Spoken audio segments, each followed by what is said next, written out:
સુરતમાં ઓટો રિક્ષામાં બેસીને મુસાફરોને નિશાન બનાવી ચોરી કરતી ગેંગનો લાલગેટ પોલીસે પર્દાફાશ કર્યો છે। પોલીસે બાતમીના આધારે ફારૂક શેખ અને ખોજેમ વોરા નામના બે આરોપીઓની ધરપકડ કરી છે। આ બંને ચોર રિક્ષામાં બેઠેલા મુસાફરોના ખિસ્સા, પર્સ અને બેગમાંથી રોકડ અને મોબાઈલ ફોનની ચોરી કરતા હતા। પોલીસે તેમની પાસેથી રિક્ષા અને 20 મોબાઈલ ફોન જપ્ત કર્યા છે। ઉલ્લેખનીય છે કે પકડાયેલા આરોપીઓનો ગુનાહિત ઇતિહાસ ધરાવે છે।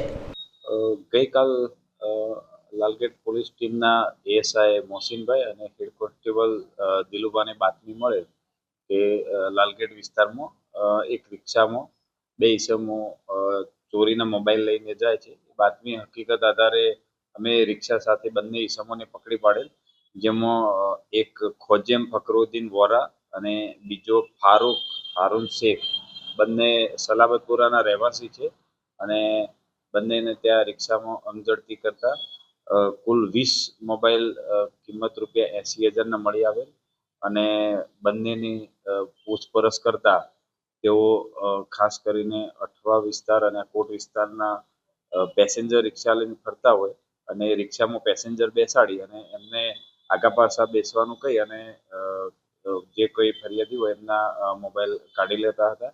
એ રીતના કુલ 20 મોબાઈલ એમની પાસેથી હાલ કબજે કરવામાં આવેલ છે। બંને ઈસમો અગાઉ પણ ગુનાઓમાં પકડેલ છે, જેમાં ખોજેમ અગાઉ ચોક બજાર અને પાંડેસરાના કુલ 4 ચોરીના ગુનાઓમાં પકડાયેલ છે। ફારૂક અગાઉ પાંડેસરાના 2 ગુનાઓમાં ધરપકડ કરાયેલ છે અને પાસામાં પણ જઈ આવેલ છે। હાલમાં બંને ઈસમોની અટકાયત કરી અને આગળની તપાસની કાર્યવાહી ચાલુ છે।